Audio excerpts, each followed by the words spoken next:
What's up tout le monde, bienvenue à notre Redcon Movie Club. Je vais vous faire un petit review rapide, vraiment short review de Top Gun Maverick. Le film m'a vraiment impressionné, même si j'avais entendu des très bons commentaires. Je me réservais le droit de pas être en accord, pas le voir de la même façon. J'ai vraiment aimé tous les points, autant d'un point de vue technique, point de vue histoire. Oui, c'est un film divertissant, mais c'est aussi un drame. Tous les acteurs sont vraiment de calibre, ils stand toe to toe.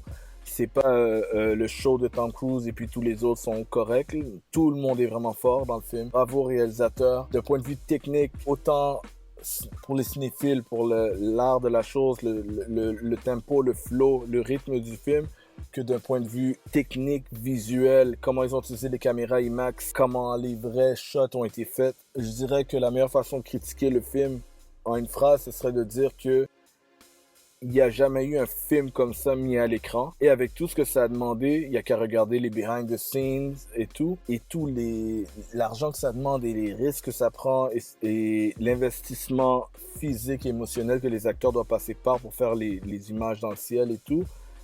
Et même le travail du réalisateur qui peut pas être dans les airs à diriger les acteurs. Il n'y a jamais eu un film fait de cette façon, un film avec un visuel comme ça.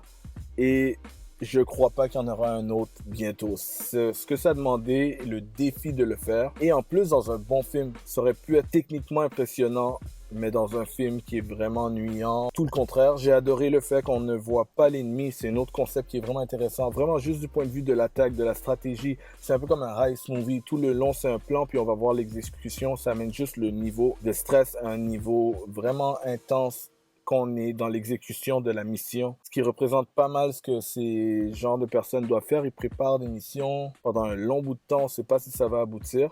J'ai adoré ça. J'ai aussi aimé vraiment le fait qu'on ne voit pas l'ennemi, donc il n'y a pas de grosses valeurs américaines, on est les champions, puis d'autres pays, ils vivent d'une autre façon, ou d'autres cultures, d'autres ethnies, d'autres points de vue politiques. Non, il n'y a aucun truc par rapport à ça. Il y a un ennemi, ils ont une mission pour essayer de combattre l'ennemi d'une certaine façon, et ils vont au bout de leur mission. Le focus n'est pas là-dessus. C'est rare qu'on voit ça, c'est très efficace. Le film est efficace parce que, justement, on n'a pas besoin de voir l'ennemi, mais ça veut pas dire que le danger est pas réel, parce que le danger dans le film, le stress du film, je dirais, il n'est pas envers l'ennemi qui est dangereux, il est envers eux-mêmes qui doivent réussir à se pousser à bout, pousser plus loin les limites de ce qu'ils sont vraiment capables de faire. Tout le film, on est plus sur savoir s'ils vont réussir à le faire. C'est quasiment comme un film de sport où on se demande si l'athlète va être capable, ou c'est comme un man versus nature au lieu d'être un man versus man. C'est contre la nature, il essaie de savoir s'il va être capable de pousser plus loin, se dépasser. Donc en gros, je dis que